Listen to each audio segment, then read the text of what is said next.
Hi, welcome to Wilson Bridge. My name is Brian Drew, Senior Strategist at Wilson Advertising. And I'm Devin Meister, Content Director. And today on Wilson Bridge, we want to discuss something that Forrester recently came out with. They came out with Martech for B2C, and they call it the Forrester Tech Tide.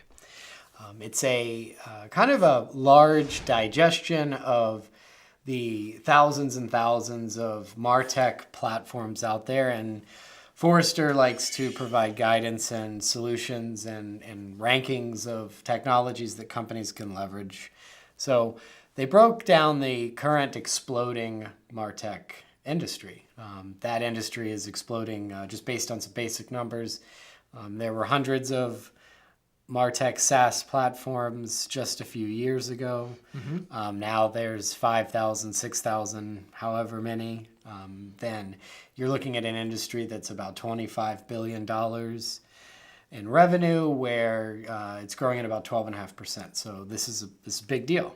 And Forrester's doing their due diligence, breaking it down. Their Tech Tide is a breakdown of, they have 20 categories. 20 categories. And because of the consumer today, the use of things like iPads and smartphones, they want contextually relevant experiences.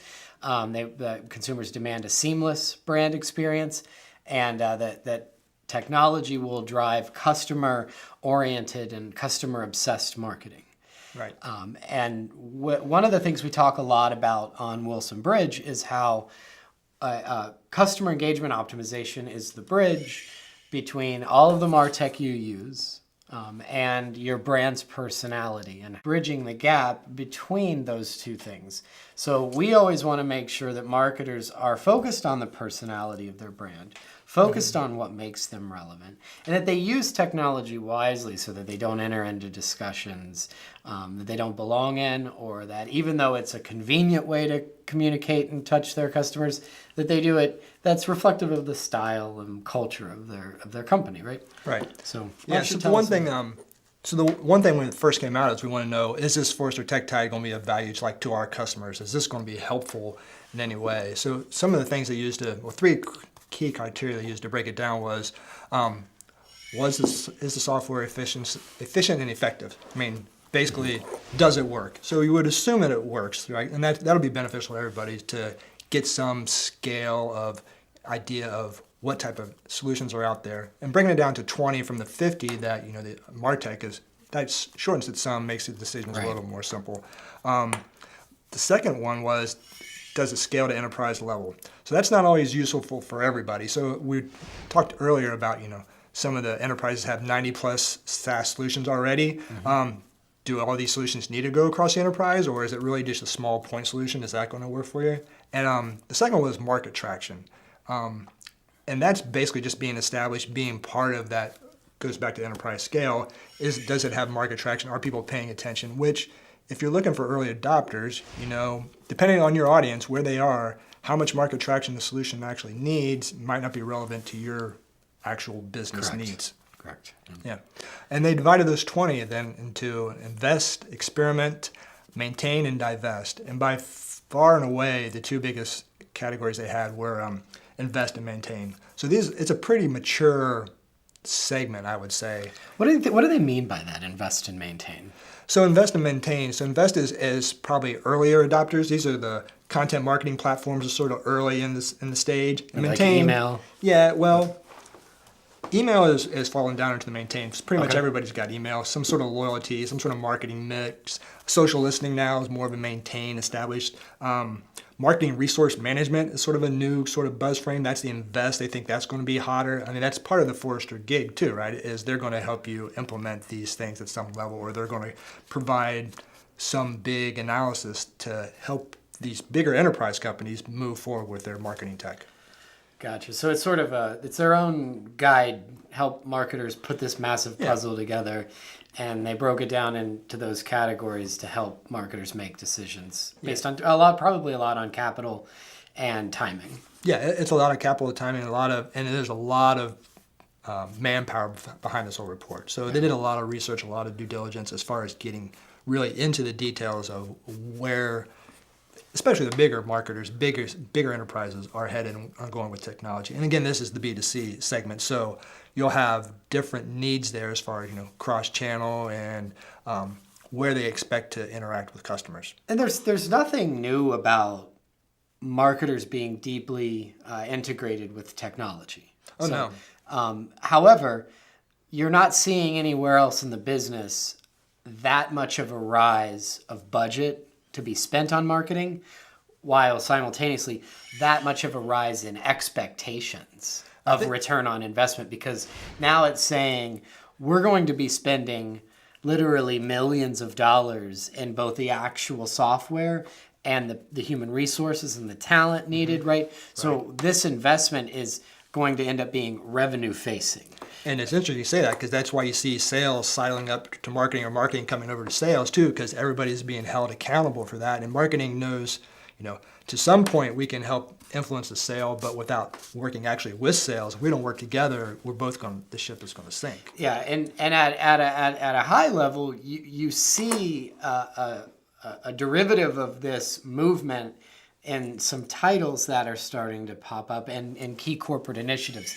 So you're seeing more chief revenue officers starting to appear in organizations. Mm-hmm. There's a push for there to be a chief marketing technology officer, which is quite literally marketing is driving all of this, MAR, right? Mm-hmm. And there needs to be a technologist minded marketer that can push all of this. I don't know if it warrants a new C-level position, because this is technology. It needs to work and it needs to meet the business's requirements. That's a big problem with Martech. Martech doesn't really do always what marketers think it's going to do. We don't have to go down that rabbit hole, but integrations are complicated. Customization and out of the box never works. But more importantly, is the marketer really in line with how this channel is going to be used? Is the marketer really in line with, okay, here's the technology. Is it actually a relevant experience? Is it properly reflective of the brand? And I don't think it's healthy for marketers to go down a path of becoming technologists and thinking that that's their job, to just checkbox all of these technology implementations, and it's going to be a big chunk of their budgets. They're going to have to pay for it. They're going to have to be responsible for it. They're going to have to show it in their KPIs. They're going to have to measure it in terms of ROI. But the technologists have to make sure that it works. And then and we haven't even touched on what their real job is. And their real job is creating value in the brand. The technology doesn't make the experience. The brand makes the experience. And it's interesting you say that, because one of the key takeaways that Forrester had was there's going to be a rise in channel agnostic software, which is good because marketing isn't necessarily tech. They don't know how to make it all work, and the decline in channel silos, which is where you would actually need a technologist to integrate all these things together. So the rise in channel agnostic just makes sense for the vendors, because if you're looking to get acquired, your end goal is to get bought, you want to work with other solutions. You don't want to be this point solution that sits over here by itself and doesn't play well with others. Yeah. And if you're a marketer, you're looking for something that you can plug and play or make work right away. Like if you don't integrate with Salesforce, what's your reason for being in marketing? You're fighting an uphill battle to start with. Yeah, and at Wilson, we have sort of a hierarchy of what marketers should be focused on.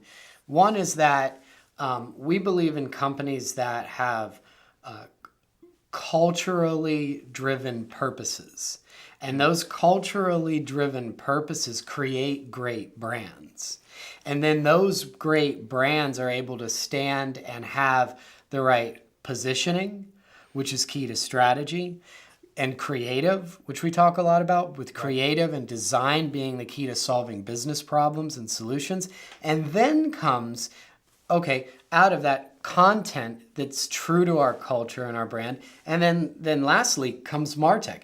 It's actually at the very end. And we don't want marketers being distracted by the fact that that this has now become such a lion's share of their priorities. Yeah, we want to be technology forward, but we don't want to be technology first. So it's the message has to be first. So a couple of different examples, like really involved with soccer here locally, and the local MLS team, Columbus Crew. The only way they ever communicate with me is through text messages. I'm sure I've signed up for the newsletter. I follow them on Twitter. Twitter channel is decent, but it's almost exclusively through text. You look at other brands like Wendy's, where they're all over Twitter, YouTube, maybe not as much. Not sure how the other it plays in the back end with those types of systems, but just how as far as they're presenting their message going forward, finding the right audience. Awesome. Well, I think that's all the time we have, but I really appreciate it. And thank you. Be sure to like, subscribe, and comment, and we'll see you next time on Wilson Bridge. Thanks.